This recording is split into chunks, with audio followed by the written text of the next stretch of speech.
GSL Season 2.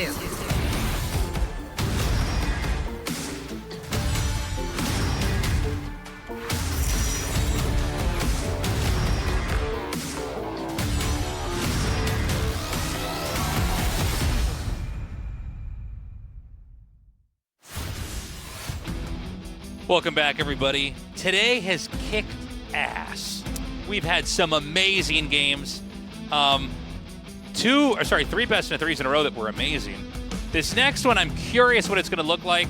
Look, SOS has literally been, out of all of StarCraft 1 and all of StarCraft 2, he's been my favorite player to cast. I am just delighted that he's back here, and we get to see how he expresses himself in the game. But I think you'd be a fool to not say ByuN is probably very favored here. ByuN is clearly a guy who's been active the whole time, is in incredible shape, has some really sharp ideas and some great execution. This is going to be tough for SOS. It's going to be tough, but I think it is possible for SOS in a best of 3 to take out ByuN. As we saw earlier on in his series versus Cure, although that went 2-0 in Cure's favor, SOS has a lot of unique ideas about how to approach this matchup, and some pretty tricky plays to start things out, too. I'm thinking back to, I can't remember if it was map 1 or map 2, SOS taking the second base at a location which isn't really his natural expansion, and then trying to pivot into doing some sort of immortal play with gateways. Is that a foam roller behind SOS? I think it is. Oh, I could use one of those right now for my back. I could use one of those. I was just thinking that. I'm like, I need a foam roller in the studio that I can just like. Oh, we should get one. Yeah. That's a great idea. I just lay on it, and every button that I have buttoned up, and this suit just pops out. Feels good. It's on the buttons of your back too, right along the spinal cord, man. Oh, when I do that, I become so crunchy. It's crunchy. Yeah, crunch. It unlocks crunchy taste. Hey, you got to get one of those foam rollers. If you're young, you might not understand the need for it just yet, but I'm in my 30s now. The foam roller is my favorite part about going to the gym. Sometimes I just go for the foam roller. Yeah, you know? Yeah. It feels so good. Okay, so SOS, I don't know that he's going to, he's not going to put a pylon in the middle of the map here. This is a scout to see if there is a proxy Rax.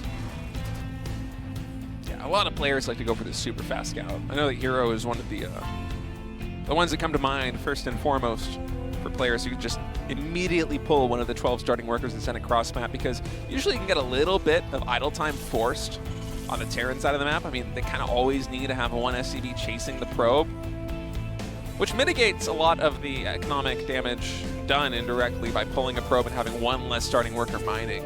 Plus you get the scouting information, you get to bruise some of these SCVs. It's a nice early start here for SOS. He's not going to be going for any sort of super aggressive play from the beginning, like we saw earlier on in the series with the proxy gateway. It's just one gateway here on the main base. And ByuN seems like opting for just a one gas expand. Okay. So, SOS, I liked what Kier said in his interview. It's like, you really don't know what he's going to do, right? Like, it's very tough to have an idea of, like, what SOS is going to do. So you kind of just play slow and macro and kind of see what trickery you're going to wade into. SOS is, I think to this day, still had the most eccentric, out there, advanced stuff. In my mind, in StarCraft 2, and I'm not saying like that takes nothing away from Cyril and Maru and all these great players, right? But like, he's had some of the craziest strats. There was a period where this guy, was it 2 times in a row, world champion of BlizzCon? I just knew there was a period where whenever there was a tournament that had a 6-digit prize pool, he was going to win it. Yeah. $. So, let's see what he's going to bring here. The problem, I think, for SOS is the current meta is pretty advanced. I think it's kind of hard to tiptoe your way around it or to do a sleight of hand. Yeah. And pull something out. I mean, he had kind of an odd opener against Cure that, like, I'm not really sure what ideas he had. I guess we didn't get to see because the Reaper just scouted the third base. Or the second base at the third base location is what I mean to say. But let's see. I mean, the one thing about SOS is he can play straight up. He can go play macro games and do all that. That's why he's so scary. SOS might be the player that I can think of who is the single most impacted by having a 12-worker start as opposed to a 6-worker start. Because whenever you go to a higher worker starting count, like from 6 to 12, it kind of minimizes a lot of what can be done in the early game. Because builds just come online too quickly, it becomes a lot easier to defend. It almost becomes, you know, the natural expansion is kind of where the game begins now in the current state of StarCraft 2, as opposed to the one base being a really viable strategy in Wings of Liberty and Heart of the Swarm. And so for SOS, you know, in the current meta, which is much more macro-focused, and especially in a game that has aged another 7, 8, maybe even 9 years from SOS's peak, players have also figured out the game a lot more. It's hard to come through with something so unorthodox that it truly catches a player of Cure or ByuN's caliber off guard. Just immediately scouts the Widowmine. Does he go back on this, or does he just commit anyways? Seems like ByuN's going to commit, but he's going to change the trajectory a little bit from the medevac. And I like that adjustment coming in by ByuN, but SOS seems to have caught wind of it. I'm not sure if he got a glancing shot of that medevac or if he is just intuiting exactly where it is going. The Stalkers are keeping fairly good tabs on its trajectory, or at least they were. Right now, watching the minimap, it seems like SOS might be hedging his bets and going to the junction between the main base and the natural expansion, while the medevac is now coming here into the mineral line. Widowmine's drop, medevac very low on HP. Honestly, well done by SOS here to start things out. That's basically perfect. He lost 1 probe in the natural expansion. The medevac is on 1 hit. Yeah, he needs to get the medevac back home right away. Oh, not in your face! So he takes that out. Gonna kill off the Widowmine. And, you know, not bad. I think losing the medevac hurts.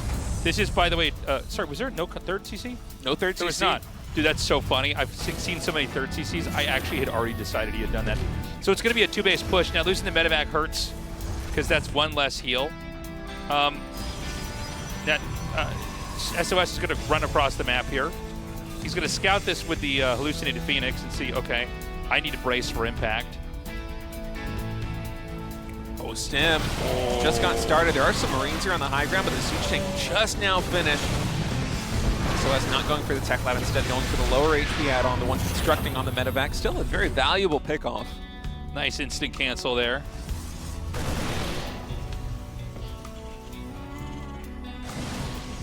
And I love the auto turret coming down here. Did kind of miss target there. Probably should have gone for the probes a little bit faster. Could have probably gotten 3 or 4 instead of 2. And now the Raven's going to live back here. That's its home now. Yep.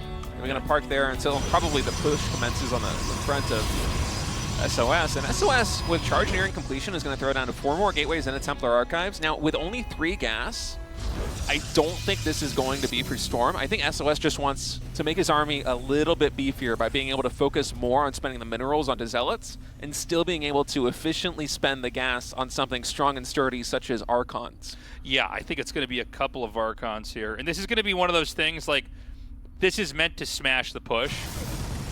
You know, whenever you see Terran coming at you like this, you know you have to be ready to win a fight. You can't basically wait too long and let them siege up and start to push you, because things are going to fall apart. So you basically have to run out there, and right when they're about to pounce on you, you take them and you brawl them. And ideally take them down and then start expanding again. He has, what is spotting? Oh, I'm sorry, those are the Stalkers from earlier. Does he just pull SCVs with this? I was going to say you probably do. I mean, he might, but he just threw down a 3rd command center. So it seems like ByuN wants to transition out of this. Now, we have seen players like Maru go for a push like this one, pull SCVs and still macro out of it if it fails. But for now, it seems like ByuN is happy just to be using his main army. And honestly, at this point, especially with +1 infantry weapons and combat shields finishing up, and with how much time ByuN has been producing this army, it is massive. And it'll be a challenge for SOS to come in with mostly charge zealots and Archons here as the power units and find the surface area. Oh, armor shredding missile connecting with the majority of the Protoss forces here. Oh, I don't know, Tasteless. Even with a big Warfin right now, this is a scary position for SOS. He just takes the battery out over here. He just like keeps microing underneath this. He's like, trap me back here with a force field. I do not care. SOS is going to die. I've never seen a Terran push that far away from the tanks and still make it work. But what are you going to do? You know, I don't know how truly active SOSs. I mean, one thing about a player like SOS, I mean, this guy's a multiple world champion. He can come back and, you know, tear people apart and qualify for GSL, right? But I'm not really sure if he's approaching the matchup for how it appears to operate. And by the way, PBT has gone through like crazy metamorphoses in the last 2 years. And I feel like I'm watching someone play from like you know, the pandemic era. You know what I'm saying? Like it feels like we're looking at a very different approach overall. Now that doesn't mean that SOS can't win here, but ByuN, like, let me put it like this: SOS knew the push was coming. SOS had ample time to prepare for it, and it like totally didn't matter. And the game's gone through several patches. There's been changes and adjustments, and you know we're all, you know, it's Dragon Ball Z over here. Everybody's powering up. Everybody's training harder. Everybody's getting better. That's what makes, you know, tournaments like this good. But I'm trying not to be mean here. It just seemed like SOS came here with like a really obsolete approach.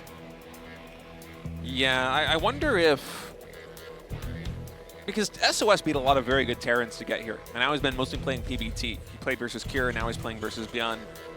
The games haven't been good so far in this group of GSL, but he took down ByuN in the qualifiers to get it here. You know, ByuN still survived in the lower bracket of the qualifiers, but SOS did take him out.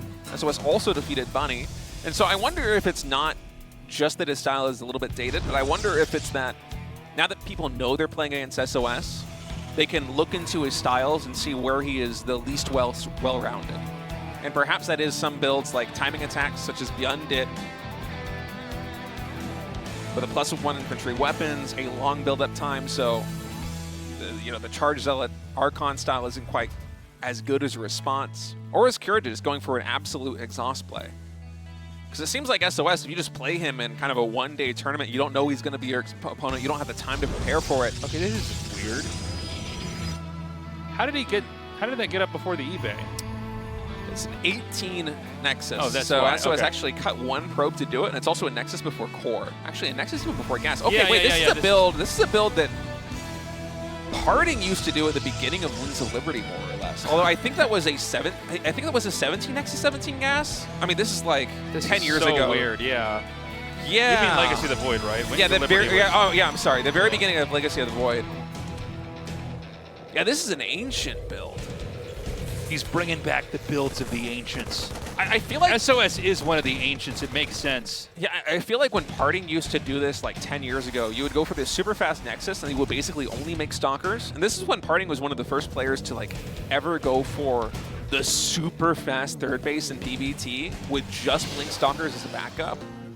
I mean, it was revolutionary at the time, even though now it sounds kind of standard in PBT. You know, we see 2-gate or 3-gate Blink into a third Nexus fairly often.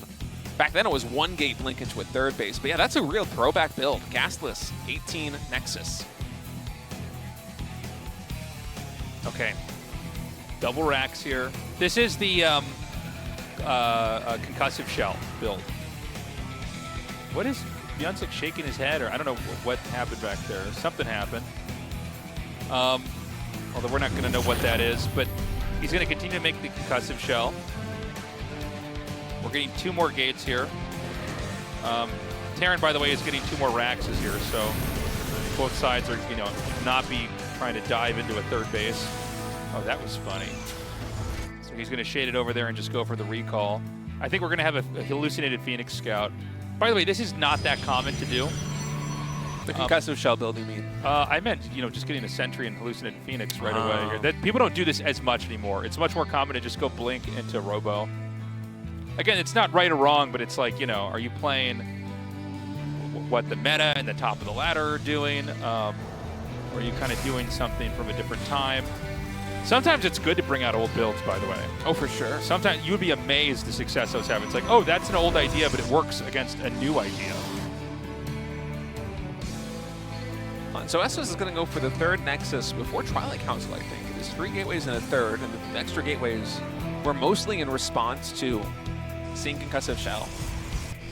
SOS just playing quite safe right now. ByuN on his side of the map, He's building up towards the timing attack, and I imagine the timing attack will hit with combat shields and +1 and not just stim, because this is a 3 racks opening. Medevacs are minutes away from being on the field. The factory is only just now starting, and so there will be a significant power spike for ByuN in a little more than a minute. Once +1 infantry weapons is done, and assuming combat shields get started up right away, once that is also finished, everything should synergize very well for a push. Although we'll see, ByuN is already moving out of the map. This is not a lot of army. You might just want to take out this pylon.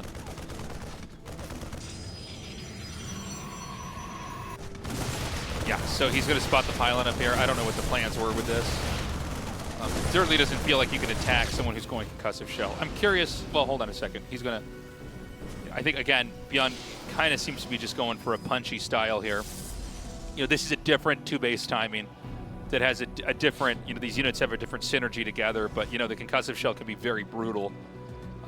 You know, especially if you're trying to retreat, if you're caught in a bad position at all, you know, everything kind of just melts. It is a medevacless push. Oh, that's funny. Hallucinated. God, he just plays so differently, you know? He's going to come in here now. He baits out the Guardian Shield. I don't know. I think that's worse for Terran in some way because, like, you know, you just stimmed and took damage on your entire army. So he's going to actually head back. You need to have medevacs, basically. He's going to have to swap the starport onto the reactor that the factory's building. Yeah, I feel like this had a lot of potential. Had ByuN gone for combat shields right away and push with +1 infantry weapons, Jesus. but instead just moving out like that. How many gates is he making?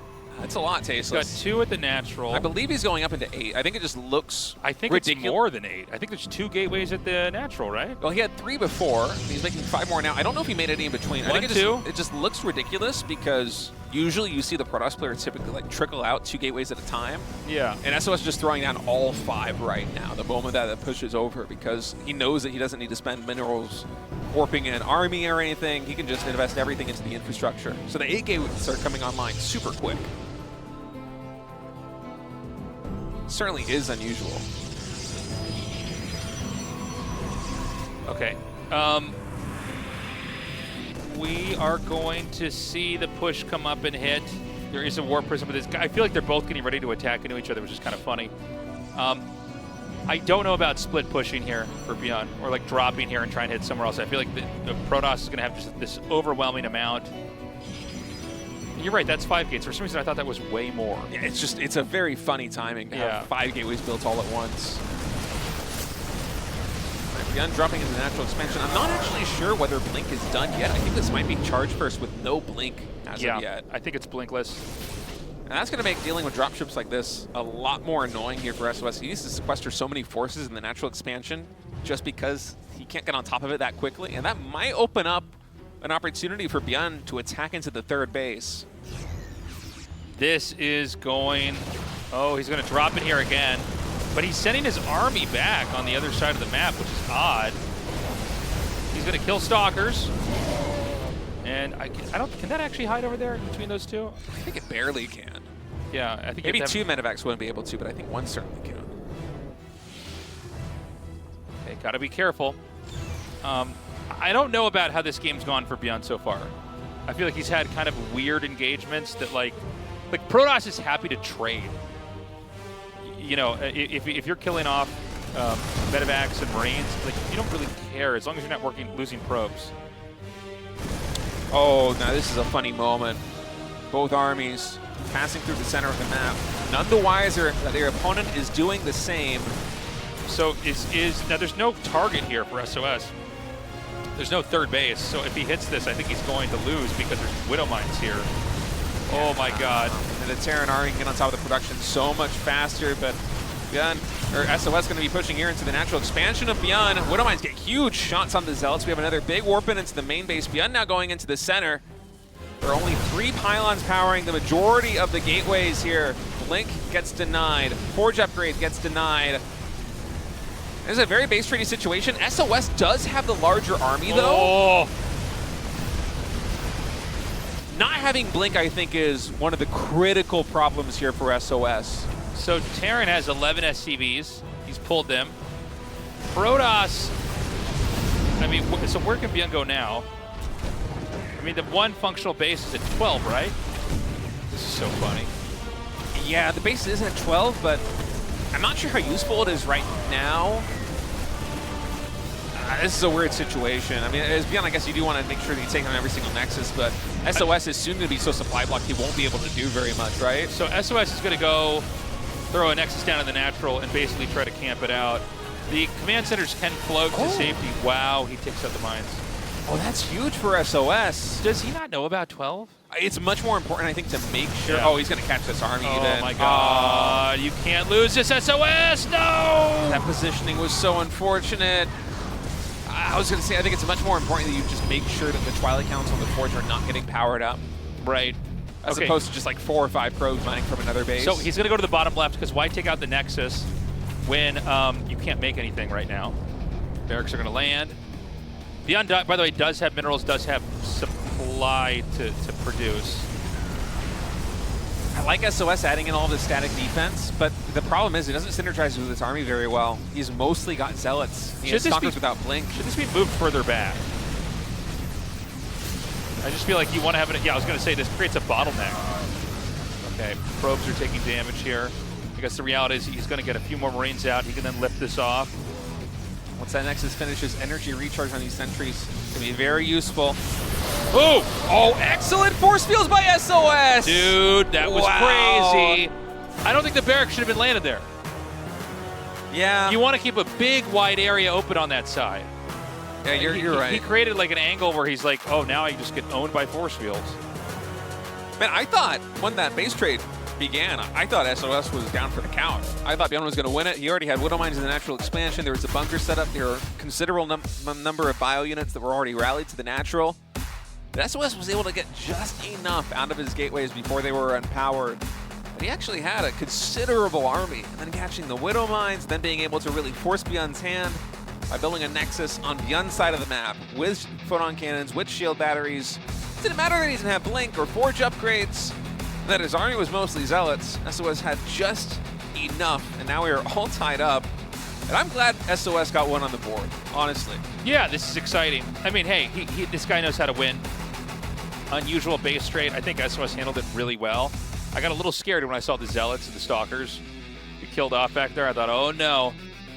You know, the reality is when you're in a base trade and one guy has workers, the other guy doesn't, the workerless player really is pressed to like figure it out. I did not like the barracks land though, near the base. Do that anywhere but there. I know you're in a hurry to get Marines, but you know, good force fields are how you lose that fight. Final game. Remember, the loser's out of the GSL. This is the elimination match. SOS spawning in the bottom right is the blue Protoss ByuN, the red Terran in the top left. Winner moves on to face the runner-up SHIN in a qualifying match for the round of 8. Loser is out of the GSL Codas for Season 2. And it's cool that SOS went for that kind of build in game number 2 as well. You know, the gasless 18 Nexus, you really don't see it that often.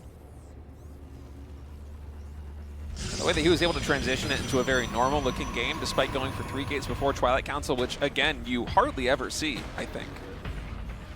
I feel like 1 gate into a Twilight Council and then to at least 1 more gate before the 3rd base is maybe 90% of Protoss versus Terran that we see at this level. Yeah, I agree. Probe just checking. Is there any barracks hidden around here? SOS with the older builds. Yeah, he's doing it again. 18 Nexus. Smart, man. I mean, if you're going to go for a build, you know, in a really modern era that people seem to like be basically invincible versus, just go for something much older in a different time. And I mean, we don't see any of the Protosses doing this at all, right? I don't think so. Not here, not in RSL. Yeah, I haven't been seeing an RSL or a GSL.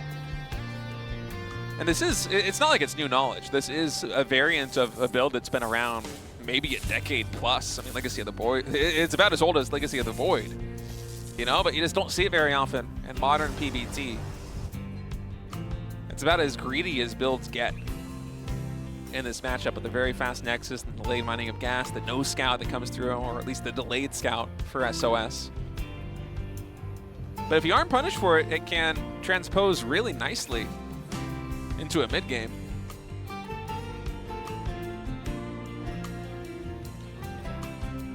Okay, so in this game, is ByuN going to go for a powering 2-base again? He seems to really be sticking with this throughout the series, confident that he can take out SOS if he can just hit at the right time. The problem is that in that last game, SOS shut it down, which means ByuN might want to go for something more standard. Not that you can't 2-base, and it's 2-base isn't out of this world, right? But sometimes when you 2-base really hard to try to win, you're giving up opportunities later on. There's I guess if to put in air quotes, like correct play, you just kind of keep developing, keep growing, look for timings, then transition to the next phase, the next phase, the next phase. But sometimes it's smart to try to kind of build the game up to one power spike and close it out. And that's what ByuN's done in Game 1 and Game 2. It's both worked and failed here. And I very much like the way that SOS is playing this in Game number 3. Even though he won Game number 2, I like this transition a lot more. The faster Twilight Council before those extra 2 gateways. Likely there will be a 3rd base to follow this for SOS. It also seemed like the last game he wanted to have a pylon out on the map to maybe make adepts and shade in there when the Terran pushes out or something like that. Yeah, it could have been that he was expecting ByuN to move out early with concussive shells, and he's like, well, if I am able to defend with 3 gateways, and then I can warp in and move across the map and get damage done, that'll be big for me, but it just never actually happened. We're going to have a charge first opening here for SOS. ByuN doing the slow build play, going for a Widowmine Marine drop while taking into a Raven. And I believe the interference matrix is just him bluffing the Hallucinated Phoenix Scout. I'd be shocked if that upgrade finished. In fact, even the Raven gets canceled. Okay. Oh, no, it didn't. The tab just changed. I just completely have the object permanence of a baby. Yeah. It's gone. It never existed. You might not even have a starport anymore. Those are only ground units. So he, oh my god, the micro here. Unfortunately, this battery's making it not so good. Kind of a funny exchange there. 2 probes killed, not bad. Pretty nice for us. Pretty nice for SOS. Sorry to run you over there. Pretty nice for SOS also for the Widowmine to hit the 1 Zealot that was on 1 HP as well. Yeah.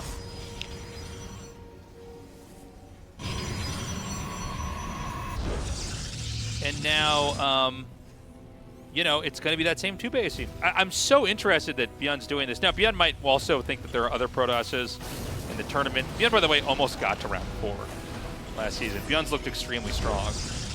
I would put him in top 6 here in GSL players, honestly. I thought he was going to get top 4 back there. But, yeah, I mean, this is one of these plays where if you could just kind of get that piercing damage, you can maybe do something fatal to the Protoss. And, you don't have to show the other styles of play you have. Remember that a lot of Terrans against other Protosses are basically trying to camp out and then marauder their way and ghost their way through the late game. And this it's less intel in the ecosystem for the other Protosses that are watching, right? They're going, well, he's not going to do this against me.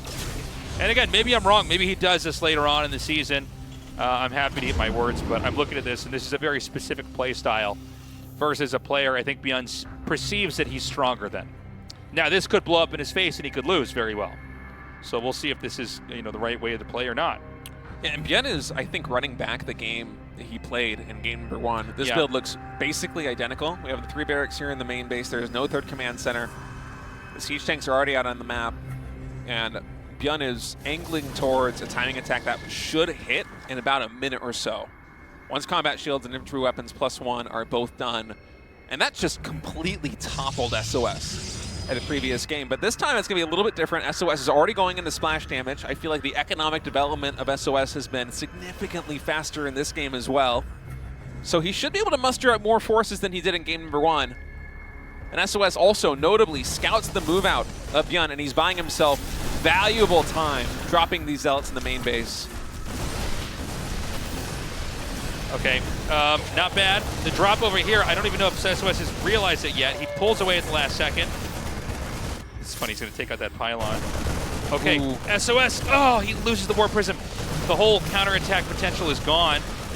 Oh, ByuN is just going to bleed these off, I guess. Yeah, losing the Warp Prism is not pretty, but at the very least, SOS was able to buy himself a lot of time. Yep. I mean, that might be an extra 1 minute he has on the clock to get up Thermal Lance, to get up 1 more Colossus. And by the way, the splash damage, I think, is how you stop this. is you just laser this all down. The clumpiness of the Terran army is punished. And I think this is a little bit too early here for ByuN. Actually, this is going to work, though, going into the main. You want to draw the rest of the army back there. Oh, SOS trying to meet this army in the middle of the map right now. He has force fields available, and they are well placed, but I think he might have let a couple too many Marauders through as they are going to focus fire down the Colossi.